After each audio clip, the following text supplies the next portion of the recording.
Après, l'idée, c'est de mettre à disposition ce petit échange qu'on a là en ce moment pour les thérapeutes, mais aussi les patients.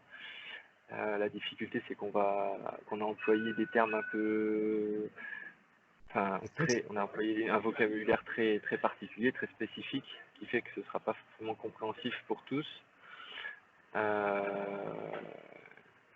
du coup, si on peut-être, est-ce que tu peux essayer de résumer de façon plus vulgarisée les choses pour que les patients puissent bien comprendre. Peut-être ça Ok, peut être intéressant à faire ok. sur ce qu'on vient de dire, parce que c'est difficile, je pense. C'est un exercice qui est difficile. Non, mais très bien. L'idée de l'entretien qu'on a là est de se questionner pour savoir si la prise en charge qu'on a eue d'un patient a été pertinente et qu'est-ce que ça a pu nous apporter à chacun de nous deux, les deux thérapeutes que nous sommes, donc Roland et moi-même. Pour résumer ce qu'on a eu avec nous comme patient, on a pu recevoir un monsieur qui avait des douleurs euh, dans le dos, dans le bas du dos, dans ses lombaires, et qui irradiait dans sa jambe gauche. Voilà, du fait que Roland et moi, on on n'a pas les mêmes formations, on n'a pas la même expérience, ça nous avait semblé pertinent de pouvoir voir ce patient à deux thérapeutes et de croiser notre ressenti. Voilà, c'est ce qu'on a fait pendant 6 ou 7 séances. Euh, voilà, avant de libérer le patient, puisqu'il avait ces symptômes, tout ce qu'il ressentait dans la jambe, dans le dos, qui avait bien diminué et il arrivait à gérer ses douleurs. Donc, euh, donc voilà. Ouais, parfait. Je pense que c'est bien résumé. Et ben, déjà, merci beaucoup d'avoir accepté de nous rencontrer aujourd'hui. La première question, est-ce que vous pouvez nous rappeler le motif de votre consultation, ce qui fait que vous êtes venu au cabinet consulter un kinésithérapeute? En gros, ça s'est fait en 2 temps. Je suis allé faire 2 fois des sorties en vélo. Depuis le temps que j'en avais pas fait, je pense que je me suis fait mal sans le faire exprès. Enfin, sans le faire exprès, donc j'ai consulté mon médecin, qui lui, ostéopathe de travail d'origine, m'a manipulé. Il m'a dit, vous allez voir, avec quelques jours de repos, ça va passer. Et le lendemain, j'avais toujours aussi mal et encore plus mal. Je lui ai demandé par téléphone de me faire une ordonnance pour consulter des kinés. En l'occurrence vous, parce que je vous connaissais, votre salon, puis que j'y étais déjà venu. Les douleurs, c'est simple, hein. J'avais des douleurs dans le bas du dos, de gauche à droite, et ça me donnait dans la jambe gauche, au niveau de la hanche et au niveau de la cuisse. Ok. Et ce qui m'a fait venir chez vous, au niveau du kiné, c'est qu'il y a 1 an en arrière, j'avais eu les mêmes symptômes, mais au niveau de la cuisse droite. Mais moins prononcé, disons. Ok. Donc j'étais quand même un peu plus inquiet. D'accord. Donc là, c'était un second épisode sur la jambe opposée, un peu plus importante. Ouais, tout à fait, ouais. Là, il y a 1 an, ça me donnait dans le dos, un petit peu dans la hanche, mais moins dans la jambe. Alors que là, c'était dans la hanche et la jambe avec le muscle qui faisait vraiment référence en matière de douleur. Et quels avaient été les résultats de votre traitement d'il y a un an? Tout avait été très bien parce qu'ensuite je suis parti faire du vélo. Bon, j'ai vécu comme d'habitude, tout à fait correctement. Il y avait un qui décelait quelque chose qui aurait pu revenir, quoi.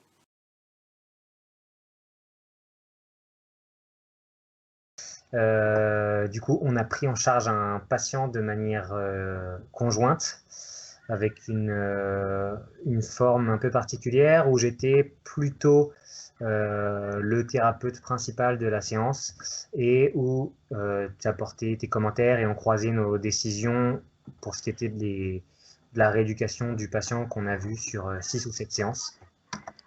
Tu me dis s'il y a des incohérences dans ce que je dis, mais voilà. Et donc on l'a suivi là au cours des 2 derniers mois et on a pu avoir un premier retour du patient qu'on a enregistré. Et donc moi, je voulais voir avec toi, je voulais savoir quelle différence est-ce que tu avais pu observer, relever, quelle différence principale, voilà, tu avais noté de la façon dont toi tu fonctionnes et dont moi je peux fonctionner sur, voilà, sur le management d'une séance. Ok, du coup, le patient il consultait pour une lombocytalgie et de ce fait, on s'est orienté vers une prise en charge type méthode McKenzie.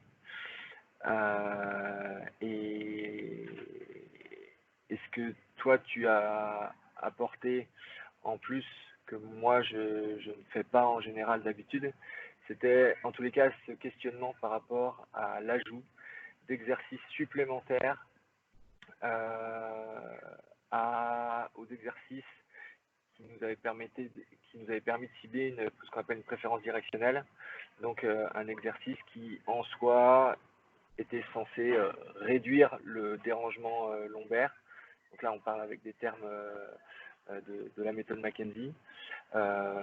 Mais la question se posait clairement de devoir ajouter ou pas en plus des exercices à l'exercice rachidien, on va dire.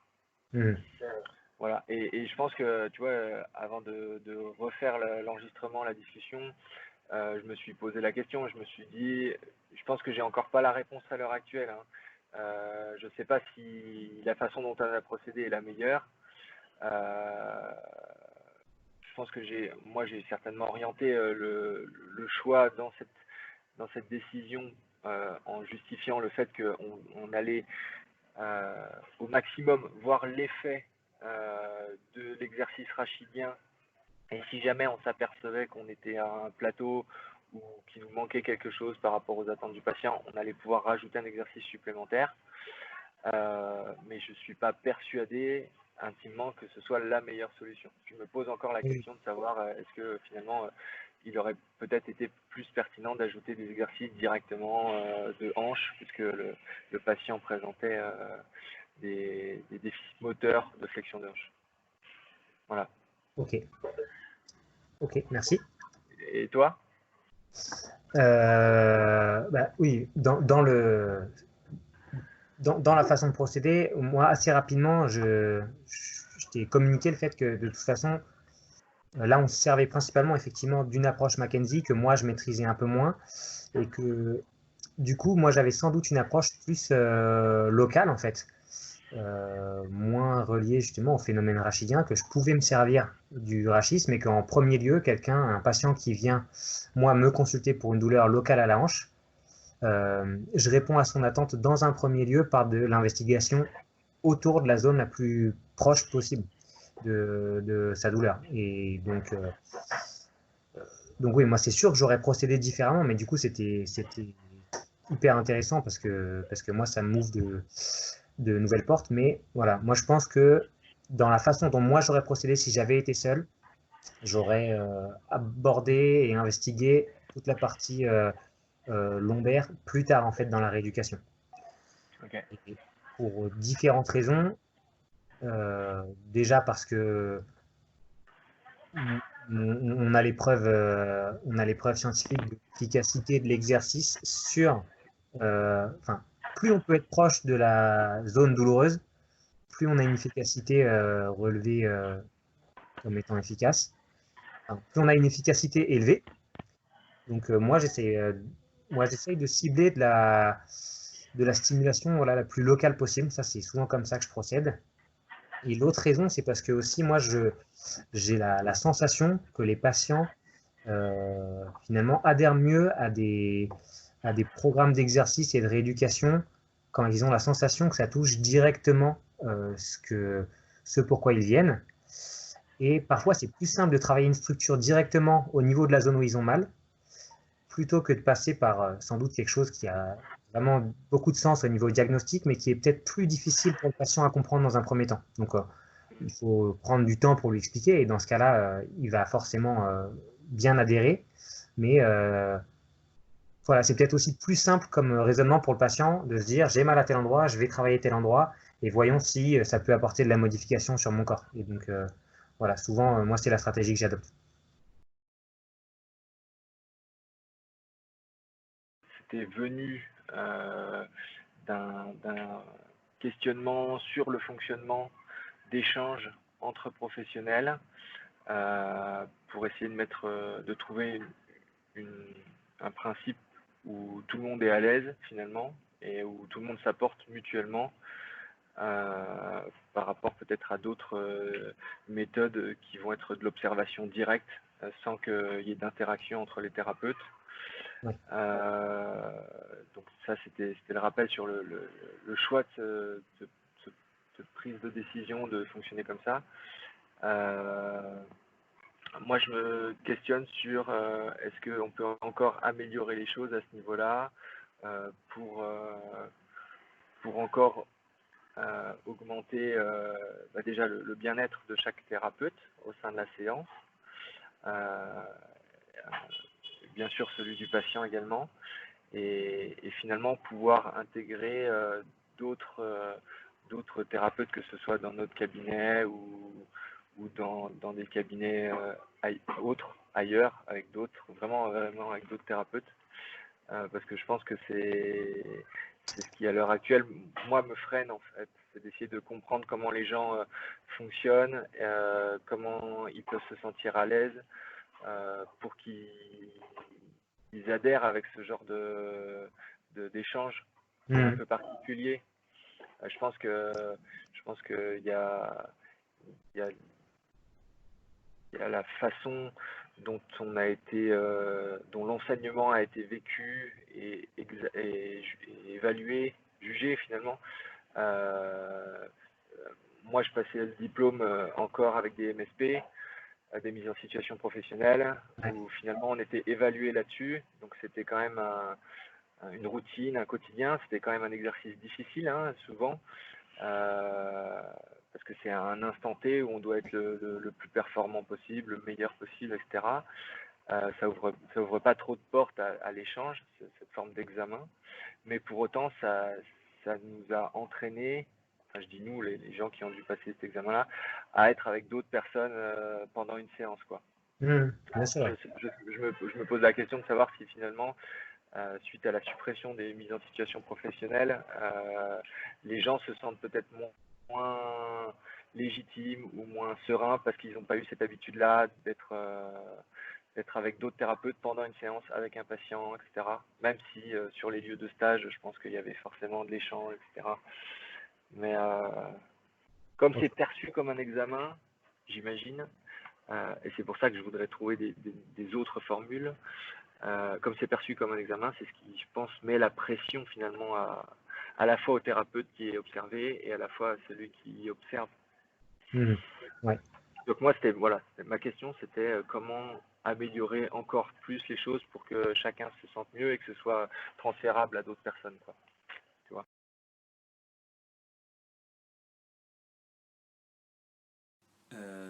Donc là, on vous a accueilli et sur un format un petit peu particulier avec une prise en charge atypique où vous avez pu être pris en charge par 2 kinés. On a pu suivre votre rééducation en permanence tout du long à 2. Et voilà, on voulait un peu savoir quel était votre ressenti face à cette prise en charge atypique. Parce qu'après, j'ai vu les difficultés que ça pose aussi, hein. Même pour vous. Je pense que pour vous, il y a peut-être des choses qui... Je sais pas moi. C'est pas évident, ouais. Ben non, parce que Timothée me proposait quelque chose. Je me permets de vous tutoyer. Ouais. Je dis vous. Et toi, Roland, tu disais, non, il faudrait peut-être faire ça. Et le patient, t'en sois pas un petit peu, il est un petit peu perdu. Ouais. Qu'est-ce que je fais? Bon, ouais, ça m'a pas gêné dans le cadre de la gestion des exercices et autres, hein. Mais le client, s'il sait d'avance où il va mettre les pieds, je pense que c'est peut-être plus facile aussi pour lui. Je sais pas, est-ce que je suis le premier à faire ce genre d'expérience ou... Alors, en fait, nous, on a déjà pratiqué régulièrement à 2 avec une séance avec un patient, comme vous avez évoqué avec Antoine. Ouais. Mais c'est vrai qu'on n'avait pas... Enfin, moi, avec Antoine, j'avais déjà pratiqué sur plusieurs séances, mais pas sur la totalité d'un... On n'avait encore jamais réussi à faire sur la totalité d'un soin. Donc là, c'était quand même novateur, on va dire, pour nous aussi. Est-ce que vous percevez quelque chose d'avantageux, de bénéfique au fait d'être suivi par 2 thérapeutes? Évidemment. Évidemment, parce que quand je revois certaines séances que on me donnait une proposition qui était entre guillemets contredite par le deuxième, je peux citer les prénoms ou pas, oui. Ouais. Donc si éventuellement toi ou Timothée ou Roland, vous me proposez quelque chose, et s'il y avait quelque chose qui allait pas à contresens, mais qui me faisait quelque chose faire quelque chose de mieux par rapport à ma situation, au contraire. De 2 avis, il vaut mieux 2 avis qu'un seul. Un seul avis, si je serais parti que sur tes avis, il y a peut-être des choses qu'avec Roland, j'aurais jamais appris. Exactement. Je ne fais pas le distinctif entre l'un et l'autre. D'accord. Au contraire, C'est complémentaire. c'est complémentaire. Et le client, le patient, ça peut être que positif pour lui. Moi, d'ailleurs, j'ai que 8 séances de kiné. Je ne vais pas faire référence à l'année dernière, j'en avais eu 9, je crois 9 ou 10. Mais je crois que le mal cette année était un peu plus profond. Mais au bout de 8 séances, bon, vous avez plus besoin de me voir. Moi, personnellement, j'ai plus besoin de venir consulter pour l'instant. Donc le fait que vous soyez à 2, oui. Du coup, il y avait pas mal de parties dans la question. C'est très positif. Mais du coup, on cherche à comment améliorer le modèle, si c'est la question finale, et comment est-ce qu'on peut le transférer et inviter d'autres thérapeutes à rentrer dans cette démarche qui finalement nous amène à faire de la remise en question de nos pratiques. Comment améliorer le modèle? J'ai pas de réponse préfaite. Ça allait aussi avec la question de base qui était est-ce que on s'était senti à l'aise dans ce format-là?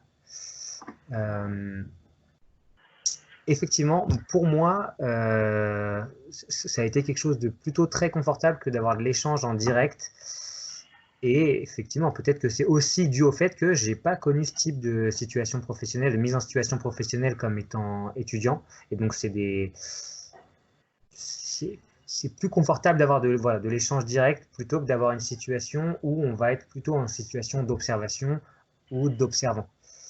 Donc, comment l'améliorer? Peut-être, donc c'est ce dont on parlait récemment, peut-être d'avoir une approche mixte entre ce modèle où le thérapeute, enfin moi, toi et moi, on a de l'échange direct, et puis avoir d'autres situations croisées où on est plus sur ce modèle d'observation où un thérapeute pratique et l'autre thérapeute n'est que dans l'observation. Et sans doute un peu plus engageant, un peu plus déboussolant quand on n'en a pas l'habitude, mais je pense que pour l'amélioration de nos pratiques, forcément, il y a du bénéfice à en tirer. C'est pas, je ne sais pas à quel point l'améliorer, donc aller dans le sens de cette mise en situation professionnelle, va aller dans le même sens que comment mettre les thérapeutes le plus à l'aise possible. Mais finalement, peut-être qu'avoir les 2 approches simultanément, donc ça se fait difficilement avec un seul et même patient, mais plutôt avec plusieurs groupes de patients. Mais peut-être qu'avoir les 2 approches cumulées, c'est sans doute ce qu'il y a de plus pertinent à faire. Et moi, à l'heure actuelle, sur le modèle que là, on vient d'adopter ensemble, sur 2 thérapeutes et 1 patient, mes suggestions d'amélioration, si on ne parle vraiment que de ces modèles-là, serait donc de se dire un thérapeute fait principalement la séance et l'autre bondit dessus, puis la session d'après, effet inverse. C'est-à-dire le thérapeute B tient la majorité de la séance et le thérapeute A fait des réactions au fur et à mesure. Pour aussi que le patient perçoive les 2 thérapeutes comme ayant un apport égal dans la rééducation. Donc ça, c'est peut-être une manière de le faire évoluer qui peut être réfléchie, et c'est aussi ce vers quoi... c'était une des remarques que nous a fait le patient quand on lui a demandé après coup comment il avait perçu ces séances, quoi. Et moi, je me suis aussi amené à poser la question parce que finalement, la différence d'expérience, la différence d'âge est parfois déroutante pour le patient, d'accord, et fait sentir des différences entre les thérapeutes obligatoirement, mais celle-ci, on ne peut pas la changer, je veux dire, cette différence d'âge ou d'expérience. Je me suis posé la question par rapport à la complémentarité des formations, ou à la similitude des formations. Finalement, est-ce que il faudrait pas que les thérapeutes soient d'un même niveau de formation au moins par rapport à une méthode que ce soit de thérapie manuelle ou autre, pour pouvoir finalement comparer entre une approche où les thérapeutes vont être complémentaires parce qu'ils vont avoir des connaissances dans des méthodes qui sont différentes, ou de mettre ensemble des thérapeutes qui aient exactement le même niveau de formation pour que vraiment là, le raisonnement avec un niveau de formation égal puisse se confronter finalement lors de la séance devant le patient, quoi. Ouais. Pour sortir un peu de la situation, ouais, professeur élève, quoi. Ouais, c'est ça. C'est-à-dire que comme on peut utiliser des techniques de thérapie manuelle que toi tu as eu en formation et que moi je vais pas connaître, et que du coup tu vas te servir pour me montrer, mais à quel moment finalement on les place dans le raisonnement clinique, parce que nos points de vue sont différents. Alors c'est très enrichissant, je pense, mais pour autant ça positionne le patient un petit peu en porte-à-faux, j'ai envie de dire. Parce que finalement, on le met face à des différences de raisonnement. Oui, et puis Et je crois que le patient l'avait bien souligné, ça. C'est-à-dire ouais. qu'à un moment donné, il sait plus à qui se fier, quoi.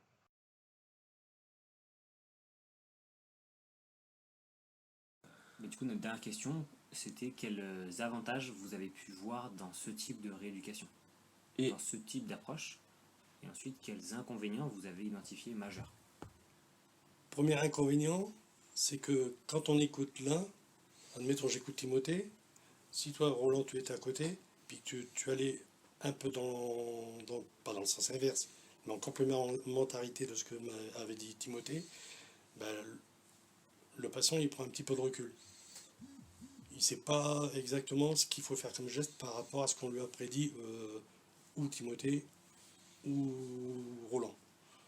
C'est pas évident quand c'est comme ça. Maintenant, il suffit de mettre l'exercice en application et ça passe tout seul. Enfin, sincèrement, les exercices que vous m'avez fait, les trois quarts, je les ai faits. Donc finalement, c'est un petit peu... c'est le fait d'être deux, c'est à la fois perturbant, et je le perçois comme l'inconvénient, c'est le bon mot, et perturbant. à la fois avantageux puisque finalement ça se complète. Bah oui, puis le résultat est probant. Ok. Non, enfin, c'est perturbant. Oui, non. Ce qui est perturbant, c'est de voir les deux thérapeutes finalement parfois se questionner entre eux, oui, devant le patient. Ouais. Et puis le patient il est planté comme un piquet dedans. Et puis il attend de faire l'exercice. Alors je pose la question parce que on pratique différentes façons de faire des séances à plusieurs. Là, on avait fait le choix d'échanger devant le patient pour agir directement pendant la séance. Parfois on fonctionne différemment, il y a vraiment un thérapeute qui gère la séance de A à Z et un autre thérapeute qui est plutôt là en retrait, en observation, et l'échange se fait plutôt en dehors de la séance avec le patient. Est-ce que vous pensez que pour vous ce serait... Est-ce qu'il y a l'une ou l'autre des façons, sachant que vous n'avez vécu qu'une seule des deux façons, qui serait meilleure, ou qu'est-ce que vous pourriez en tirer comme avantage et comme inconvénient? Moi, je dirais qu'à partir de la première séance qu'on a faite, mon ressenti à moi, c'est que sois pas froissé, Timothée. Et j'ai eu un peu l'impression que tu étais, attention, entre guillemets, l'élève, et Roland, il prenait le pas sur tes consignes concernant les exercices. C'est tout. Après, ça n'a rien de méchant, au contraire. La preuve, c'est que... C'est pas pris comme méchant. Pour nous, c'est très pertinent d'avoir un retour comme ça pour qu'on arrive à avoir une posture encore plus adapté si on veut refaire ce genre de situation. Peut-être que vous le ressentez comme ça, nous de notre côté, enfin moi je le vis pas comme ça. Donc c'est vraiment du croisement de compétences. Et nous, l'objectif, c'est d'avoir la posture la plus adaptée pour qu'avec le patient d'après, on reproduise ça, on arrive à mieux se positionner pour éviter ce genre de ressenti pour le patient. Et donc c'est un retour intéressant. C'est pour ça que je le dis, parce que je nous préfère le dire franchement. Je pose la question parce que c'est vrai que on pourrait aller vraiment encore plus loin un petit peu dans l'échange, mais là du coup c'est vraiment nous des questions qu'on se pose quotidiennement. C'est-à-dire que avant, quand on procédait avec un thérapeute qui était acteur avec le patient et un autre qui était plutôt observateur, parfois le thérapeute lui-même était dans une situation d'inconfort du fait d'être plutôt observé par son confrère. Là, on a fait le choix, pour se mettre à l'aise l'un et l'autre, de venir se compléter, mais peut-être au détriment du confort finalement du patient, puisque c'est ça ma question. Est-ce que, comme vous avez très bien dit, c'est perturbant le fait que nous, on interagisse entre nous directement pendant la séance? Est-ce que vous pensez que si moi j'avais rien dit, que j'étais juste là en tant qu'observateur, ça aurait été plus inconfortable ou moins perturbant en tous les cas, ou plus perturbant? Peut-être pas savoir, alors mais... ça j'en sais rien du tout. Ouais. Mais par contre, ce que je sais, c'est que Timothée me dise quelque chose, que toi, en tant qu'observateur, tu intervenais après ce que Timothée m'avait dit, eh ben, ça a été bénéfique. Ouais. Mais moi, personnellement, ça ne m'a pas perturbé. Okay. Après, on avait fait ce choix-là, de toute façon. C'était quand même toi qui menais les séances, et moi, j'interagissais si j'en sentais le besoin, quoi. C'est peut-être ça qui a donné aussi cette impression-là, finalement. Oui, tout à fait. Ouais. Et je pense que ça a forcément quelque chose de néfaste. Même si le thérapeute A, avec une formation A, et un niveau plus élevé dans cette même formation, est confronté à une thérapie B du thérapeute B, qui a un niveau plus bas dans cette même formation, dans tous les cas, lui, le patient, il n'arrive sans doute pas à faire les différences de niveau entre la thérapie A et la thérapie B. Et donc, je pense que forcément, ça a un peu un effet nocebo sur lui, quoi. Il se dit, est-ce qu'à un moment, je suis pas le cobaye, quoi. Ouais. Et donc, je pense qu'effectivement, ouais, c'est assez juste ce que tu dis. Croiser à la fois des niveaux d'expérience plus des formations différentes fait peut-être un tableau trop hétérogène pour que le patient s'y sente parfaitement bien, quoi. Tout à fait. Ok. Et alors, ouais, et du coup, moi, ça m'amène à une autre question à laquelle j'avais réfléchi, c'est que, bon, là, nous, concrètement, si on prend l'application de notre situation à nous, on s'est tourné plutôt dans une prise en charge Mackenzie, donc que toi, tu connais bien, qui est associé en plus au fait que du coup, tu as une expérience plus costaud. Donc là, pour le coup, c'est vrai qu'on était assez proche de la situation professeur-étudiant, même si on essaye que ça ne le soit pas, mais ça peut être un peu perçu comme ça. Pour que ce modèle puisse être reproductible, si nous, on est amené à remettre en place ce modèle-là, il faut quand même qu'on y trouve un intérêt pour toi. Donc, est-ce que toi, qu'est-ce que toi, tu tires comme intérêt de ça? Est-ce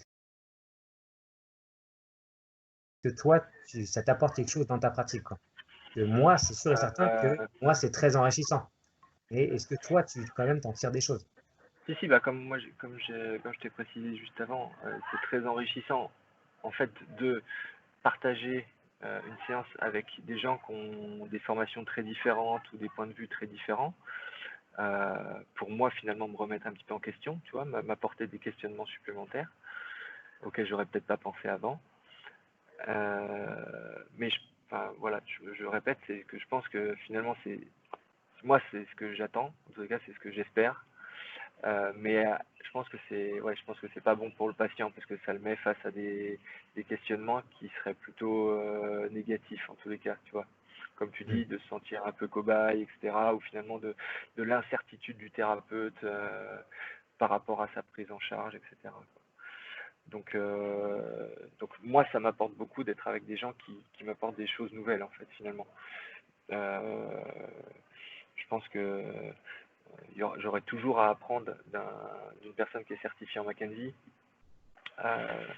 Mais quand tu as fait la certification, tu as déjà un certain niveau d'aboutissement dans la formation, dans la compréhension du raisonnement que veut t'amener la méthode McKenzie.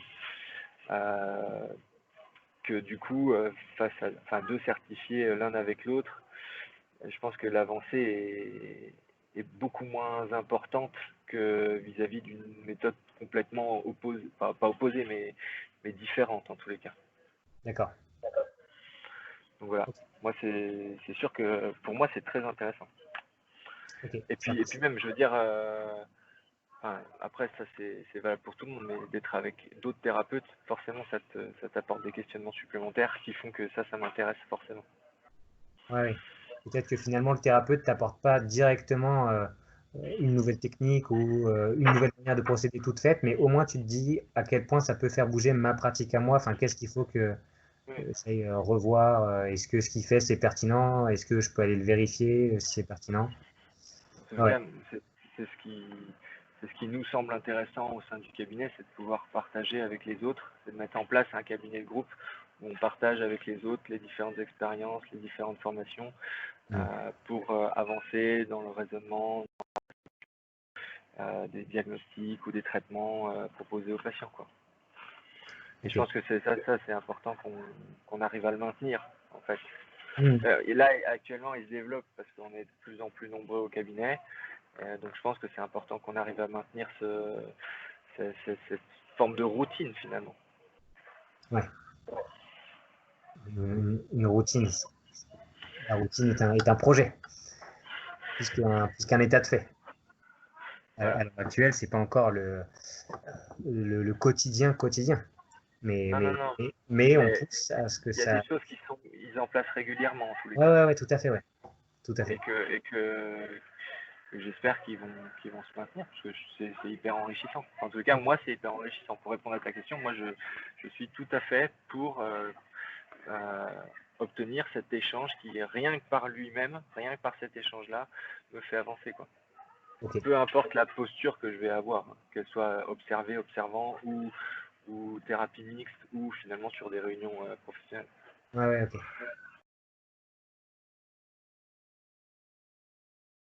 Mais là, pour le coup, c'est beaucoup plus personnel. Mais après une prise en charge commune comme ça, où c'est plutôt moi qui a l'idée la chose de base, mais où finalement c'est plutôt toi qui a repris le flambeau au fur et à mesure, parce qu'on est plutôt parti sur une thérapie McKenzie. Au vu surtout de moi, comment j'avais attaqué la rééduque, est-ce que toi, il y aurait des axes principaux que tu m'encouragerais à développer dans ma pratique? Donc, dans les axes principaux que moi j'avais ciblés et que moi j'ai senti être un peu juste pendant cet échange, il y avait un peu mon raisonnement clinique, le fait qu'il n'était pas forcément très organisé, en tout cas pas systématisé.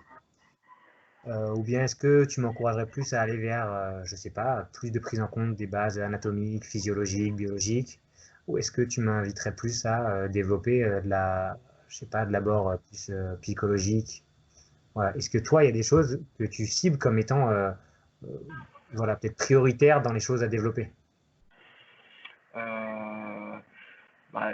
Compte tenu de l'échange qu'on a eu avec le patient, je dirais que c'est pour nous deux, ça va être la communication. Puisque finalement on n'a pas été assez clair avec le patient pour lui faire comprendre que l'échange allait être tout au long de sa prise en charge, et du coup il l'avait pas compris comme ça en tous les cas. Donc je pense que clairement la communication, il faut vraiment, en tout cas moi je parle pour moi, mais que je travaille dessus encore et encore, parce que c'est quelque chose qui est difficile. Pour autant, je te mets avec moi, parce que finalement, on n'a pas réussi tous les deux à prévenir le patient comme il fallait. Donc, comme quoi, même à deux, finalement, il nous a encore manqué un truc. On pourrait tenter à trois. Ouais, c'est vrai. Mais après, je sais pas si les patients vont être d'accord. Parce qu'après, bon, si on met les 5 thérapeutes dans la même pièce avec un seul patient, il va se poser des questions.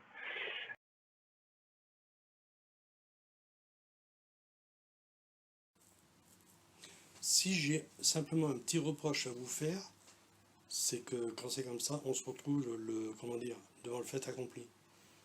C'est-à-dire que je suis dans la salle d'attente, vous arrivez, vous me proposez le truc, en tant que client, on se sent entre guillemets presque obligé d'accepter. Merci. C'est simplement pour la première. Moi, je pensais sincèrement que c'était pour la première séance. Ah, ok. Parce que, pour faire référence à il y a un an en arrière, Oui, avec Antoine. Antoine, la première séance, j'avais eu quelqu'un avec lui aussi. Ok, Donc moi, personnellement, je pensais on était reparti sur ce statut-là. d'accord. Ok. On n'a pas été assez clair finalement sur le fait que ça aurait été la totalité de la prise en Voilà, charge. je pense que plus à l'aise, non, parce que j'étais bien. Franchement, j'étais bien. Ok. Je suis content d'être venu voir, puis le résultat est là. Mais je pense que dire tout de suite aux gens, nous serons deux. Après, moi j'ai quand même une question pour rebondir avant de passer aux autres. À la première séance, est-ce que pour la première séance vous vous êtes senti obligé, ou est-ce que la façon dont on vous l'a proposé pour la première séance, je parle, hein, pas pour la suite des soins, où là finalement je m'aperçois qu'on n'a pas été assez clair, mais pour la première séance, est-ce que le fait, je sais plus comment on avait procédé, mais je pense que Timothée, vous avez peut-être fait rentrer à part dans la salle. Je peux vous la raconter. Ah bah Je alors me rappelle allez-y. comme si c'était hier. J'étais dans la salle d'attente, Timothée est venu me voir. Il m'a dit bonjour, est-ce que cela va vous gêner dans le sens où on sera deux pour gérer au niveau de la séance, Ok. du jour. Donc là, vous n'êtes pas Enfin, senti obligé là. moi, dans ma tête, c'était pour la séance du jour. Hein. Ok. Après, je sais plus si tu as dit que c'était pour. Je pense pas. Je crois pas. ne sais pas me rappeler non plus. Maintenant, c'est vrai que dire au client, admettons, quand j'ai téléphoné pour avoir le truc, le rendez-vous, monsieur Esquirel, on va vous proposer ça, qu'est-ce que vous en pensez? Je pense qu'il y a beaucoup de clients qui Mais prendraient ça. J'aurais bien aimé après, être mis au sur ta courant. pratique, non, Ah, je dirais que c'est plus engageant comme question. Hein. c'est plus engageant comme question, ça m'engage plus à te dire ce que j'en pense clairement de ta pratique, c'est ça que tu veux dire? Ouais, c'est ça. Ça demande plus à se mouiller, quoi. Non, je dirais que bah, c'est dans la. Mais je pense pas que ce soit une remise en question de ta pratique. Finalement, c'est à l'heure actuelle, on est beaucoup dans la modification euh, du raisonnement clinique. C'est-à-dire qu'avec l'intégration des tests de modification de symptômes, etc., ça nous a. Enfin, quand je dis nous, c'est les thérapeutes, c'est les Ouais. kinésithérapeutes. Ça a chamboulé un petit peu notre vision clinique. Mais encore à l'heure actuelle, on ne sait pas dire si il y a réellement des algorithmes décisionnels qui soient plus intéressants que d'autres. En tous les cas, dans Mackenzie, l'algorithme est assez clair puisqu'il a été défini comme tel. Pour autant, je pense que par rapport à d'autres méthodes où les algorithmes vont être différents,